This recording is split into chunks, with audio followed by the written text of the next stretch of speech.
Hi guys, welcome back dito sa ating vlog-vlogan sa Barcelona at mabilisan lang na vlog-vlogan to kasi papasok na tayo. So I have 10 minutes lang. Kasi meron isang nag-message sa akin, natatanong kung paano ko nahanap yung trabaho ko, sana ako nag-apply at ano yung trabaho ko rito. Actually, nagkaroon ako ng ano na to, vlog-vlogan na dun sa isang sa isang account ko, yung Sherwin Alburo, yung private, yung personal Facebook account ko. Kaso nga lang iniwan ko na kasi nga ang daming violation doon. So medyo masama yung page na yung account na yun.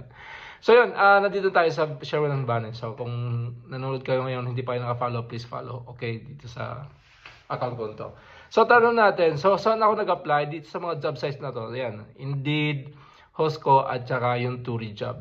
Ayan, kasi dito, let's say kung first time ka lang dito sa Barcelona, para sa akin, kung ka na mamili ng trabaho, kung may makikita ang trabaho na para sa iyo na kaya mo naman, apply mo na agad kasi mahalaga yung unang trabaho mo rito kasi pag natagalan ka pa, mahulog ka sa gastos. Yun. Kaya naman ako nakapagtrabaho sa hotel doon sa Barcelona. Nag-waiter-waiteran ako doon kasi nga kailangan ko ng trabaho. Yun.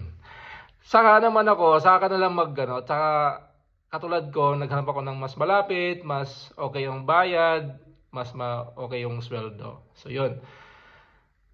While nagtatrabaho ako sa mga hotels na pinatrabaho ko dati, doon ako nag-apply sa, yun nga, naglagay ako ng applications ko sa Indeed, Hustco, at Turi Jobs. Naka-active lang yun, naka-active. May mga options doon kung anong gusto nyong trabaho, yung part-time o full-time, tapos yung salary, naka-indicate doon, tatanungin ka kung magkano yung desired salary mo, tapos mga positions na pwede mong applyan. So yun, at saka locations, very importante. So since ako naghahanap ako ng mas malapit na location dito sa bahay ko, yun, may nahanap ako, or may tapos yung mga yon pala, pag once doon sa mga prescription, tama ba yun?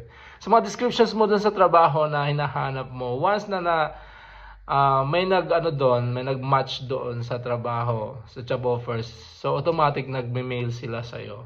So nag-send ng offer sa email mo. So yun, kaya ko nakita yung trabaho nito. So, ito yung trabaho ko. Yan. So, 2 years na ako dito at 8 minutes away lang dito sa bahay ko. Well, may mga araw na nandun kami sa Barcelona pero okay lang yung kasi meron akong free transport naman kami. Yung transportation may bayad naman. So, okay lang. May bayad provided naman ng company. So, pasensya na kayo at bulol at hindi ko alam yung mga next words na sabihin ko. So, yun.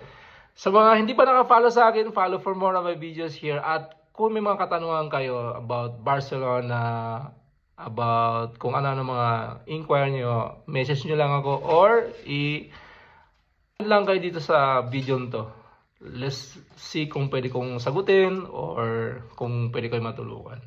So yun lang, and again, thank you. Don't forget to follow Sherwin Banner this page. Okay, thank you.